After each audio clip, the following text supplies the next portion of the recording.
오늘 우리에게 주시는 하나님 말씀은 요한복음 17장 20절에서 26절까지의 말씀입니다. 내가 비옵는 것은 이 사람들만 위함이 아니요 또 그들의 말로 말미암아 나를 믿는 사람들도 위함이니.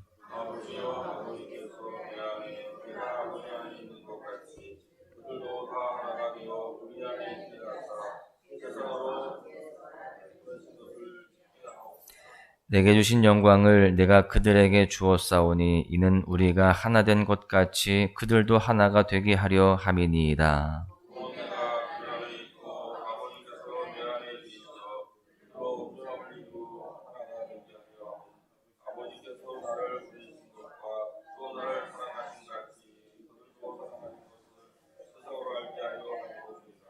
아버지여, 내게 주신 자도 나 있는 곳에 나와 함께 있어 아버지께서 창세전부터 나를 사랑하심으로 내게 주신 나의 영광을 그들로 보게 하시기를 원하옵나이다.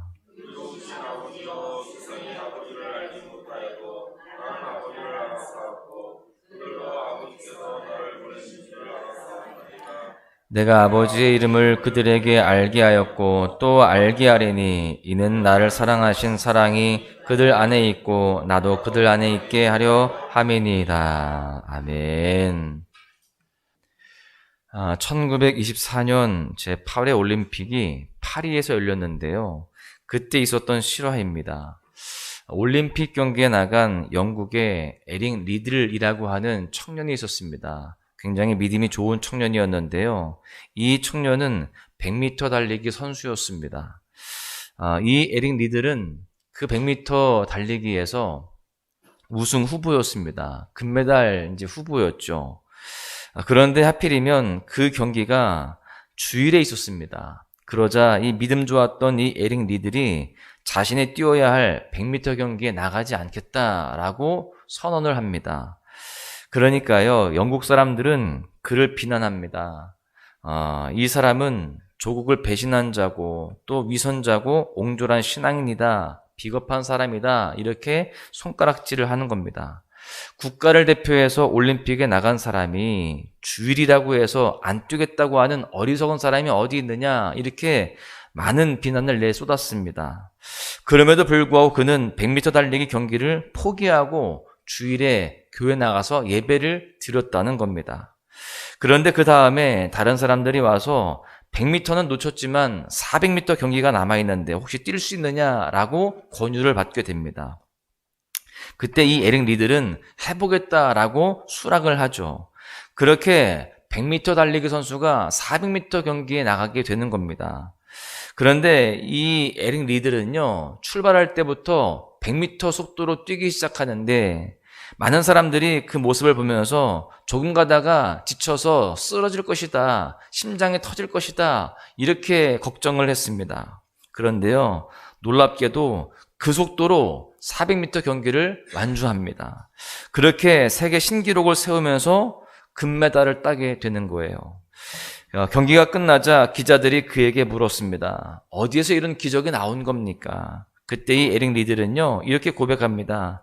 200m까지는 내 힘으로 뛰었습니다. 그런데 나머지 힘은 하나님의 힘으로 뛰었습니다.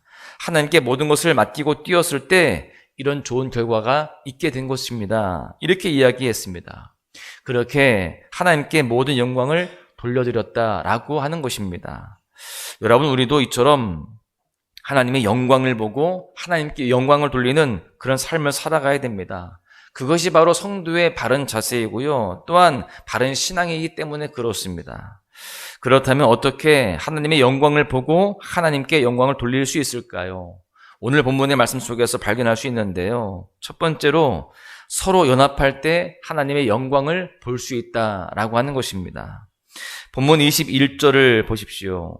아버지여, 아버지께서 내 안에 내가 아버지 안에 있는 것 같이 그들도 다 하나가 되어 우리 안에 있게 하사 세상으로 아버지께서 나를 보내신 것을 믿게 하옵소서. 이 말씀을 보면 예수님께서는요, 제자들의 하나됨과 연합을 위해서 기도하시는 모습을 보게 됩니다. 그리고 이 말씀 속에서는요, 아들이 아버지와 하나가 되셨듯이 성도와 교회 역시 하나가 되어야 한다라는 의미도 담겨 있는 것입니다. 여러분, 그렇습니다. 교회는 하나가 되어야 됩니다. 그렇게 하나가 되어야 하나님의 영광을 볼 수 있고 하나님의 뜻을 이루어갈 수 있는 것입니다. 그렇다면 교회가 하나가 되고 성도가 하나가 되어야 하는 이유가 무엇일까요? 더 구체적으로 말씀을 드리면 우리가 그리스도의 몸이기 때문에 그렇습니다. 몸에는요, 여러 지체가 있어도 몸은 결국 하나죠.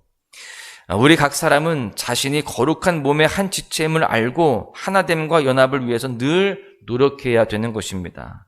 각 지체는 자기의 역할에 충실할 때만 그 존재 가치를 인정받을 수가 있습니다. 몸에서 떨어져 나가면 그 지체는 무용지물이 되어지고요, 아무런 역할을 할 수가 없습니다. 사실 많은 사람들이 이 사실을 잘 알고 있습니다. 그런데 그럼에도 불구하고 하나 되기를 거부하고 또 하나됨을 잘 실천하지 못하고 살아갑니다. 여러분, 우리는 교회가 하나가 되어야만 세상을 향한 책임을 다할 수 있을 뿐만이 아니라 우리 각자가 건강한 신앙생활을 할 수 있는 그러한 믿음들이 될 수 있다는 것을 기억하고 더욱더 하나 되기에 힘써야 할 줄로 믿습니다. 서로 사랑하며 서로 이해하며 서로 품어주면서 그렇게 하나가 될 때에 우리는 한 몸으로서 각자의 지체 역할을 잘 감당하면서 아름다운 열매를 맺어가는 그러한 귀한 삶이 될 줄로 믿습니다. 또 우리 공동체를 통하여서, 이 교회를 통하여서 하나님 앞에 영광 올려드리고 그 가운데에 귀하게 쓰임받는 삶이 될 줄로 믿습니다. 그렇다면 어떻게 교회가 하나가 될 수 있을까요?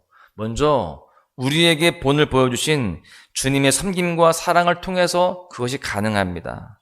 서로 귀하게 여기면서 예수님처럼 서로 사랑하는 자가 될 때 우리는 서로 연합과 하나됨을 이룰 수 있다라고 하는 겁니다. 여러분, 그렇습니다. 우리가 하나님의 영광을 보고 하나님께 영광을 돌릴 수 있으려면 두 번째로 서로 섬길 때에 하나님의 영광을 볼 수 있다라고 하는 것입니다. 세상에서 말하는 영광은 무엇일까요? 부와 권력과 자리가 높으면 높을수록 영광을 받는다는 것이 세상의 이치입니다. 자신을 위해서 봉사를 하는 사람이 많으면 많을수록 자신의 영광을 받는다는 것이 세상의 이치라는 거예요. 그리고 우리 중에는요, 그렇게 생각하는 사람들이 참 많습니다. 그러나 주님은 이러한 개념을 완전히 뒤엎으셨습니다. 마가복음 10장 45절을 보십시오. 인자가 온 것은 섬김을 받으려 함이 아니라 도리어 섬기려 하고 자기 목숨을 많은 사람의 대속물로 주려 함이니라. 이 말씀 보니까요, 자신의 섬김을 받으러 오신 것이 아니라 도리어 섬기러 오셨다라고 되어 있습니다. 섬김을 받는 자가 영광을 받는 것이 아니라 섬기는 자가 영광을 받는다라고 이렇게 말씀하시는 것이죠. 여러분, 우리는 이 영광의 개념을 우리가 분명히 다시금 새로 잡아야 됩니다. 성경적으로 우리가 해석을 하고 이해를 해야 되는 것이죠. 여러분, 우리가 교회도 마찬가지입니다. 교회가 웅장하고 또 많은 사람들이 모이고 또 유명한 사람들이 모인다고 해서 영광을 받는 것이 아니라는 거예요. 우리는 예수님처럼 섬기고 낮아질 때 영광을 받을 수 있음을 분명히 알아야 할 줄로 믿습니다. 교회가 세상을 섬기고 또 성도가 서로를 섬기면서 그렇게 함께 하나가 될 때에 주님의 모습을 드러낼 수 있고요. 또한 영광을 그렇게 올려드릴 수 있음을 기억하고 더욱더 섬기기에 힘쓰는 우리 모두가 되어야 할 줄로 믿습니다. 세 번째는요, 예수님을 바라볼 때 하나님의 영광을 볼 수 있다라고 하는 것입니다. 본문 24절에 보시면 예수님께서 자신의 영광을 제자들도 보게 하시기를 구하는 것이 나옵니다. 아버지여, 내게 주신 자도 나 있는 곳에 나와 함께 있어 아버지께서 창세전부터 나를 사랑하심으로 내게 주신 나의 영광을 그들로 보게 하시기를 원하옵나이다. 여러분, 이 기도의 의미가 무엇일까요? 하나님의 영광을 예수님을 통해서 볼 수 있다라고 하는 것입니다. 연약한 육신을 가진 우리는요, 하나님을 직접 볼 수가 없죠. 오직 예수 그리스도를 통해서 하나님의 영광을 볼 수 있음을 우리는 잘 알아야 되죠.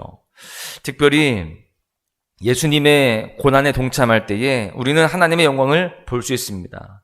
모든 일이 다 마찬가지이듯이 대가를 치르지 않고서 얻을 수 있는 것은 아무것도 없습니다. 우리가 주님의 영광을 구하고 그 영광을 받기 위해서는 반드시 대가를 치러야 하는데 로마서 8장 17절에서는요, 그 대가가 고난이다라고 가르칩니다. 예수 그리스도께서 당하신 고난에 참여하지 않고는 그 영광에 참여할 수 없다라는 겁니다. 특별히 예수님께서 제자가 되는 조건을 마태복음 16장에서 말씀하시는데 거기에 제자가 되는 3가지 조건이 나옵니다. 첫째가 자기를 부인하는 것이고요. 두 번째는 자기 십자가를 지는 것입니다. 그리고 세 번째는 그렇게 주를 따르는 것입니다. 여러분, 여기서 두 번째 자기 십자가를 지는 것, 이것이 바로 고난인 것입니다. 그러니까 우리는 주님의 제자가 된다라고 한다면 나를 부인하고 주님의 그 십자가를 지면서 고난당하기를 기꺼이 받아들이고 그 가운데 주님을 따르는 것, 그렇게 살아갈 때에 우리는 주님의 제자가 된다라는 것을 우리는 분명히 기억해야 됩니다.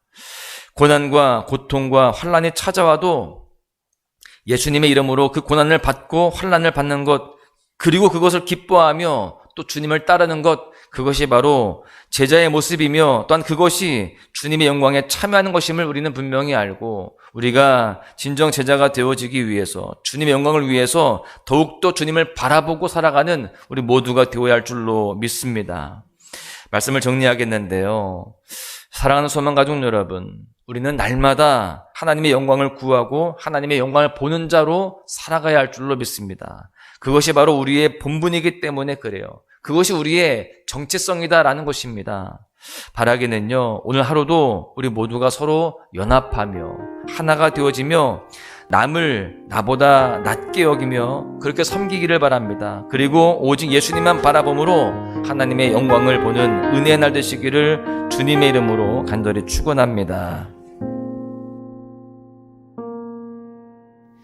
이 세상을 살아가는 동안에 나의 힘을 의지할 수 없으니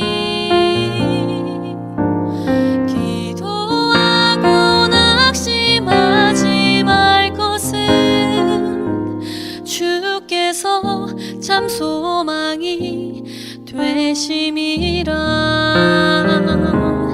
하나님의 꿈이 나의 비전이 되고 예수님의 성품이 나의 인격이 되고 성령님의 권능이 나의 능력이 되길 원하고 바라고 기도합니다.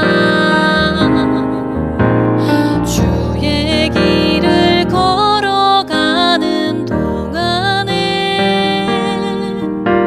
세상에 거두지할 수 없으니 감사하고 낙심하지 말 것은 주께서 참 기쁨이 되심이라. 하나님의 꿈이 나의 비전이 되고 예수님의 성품이 나의 인격이 되고 성령님의 권능이 나의 능력이 되길 원하고 바라고 기도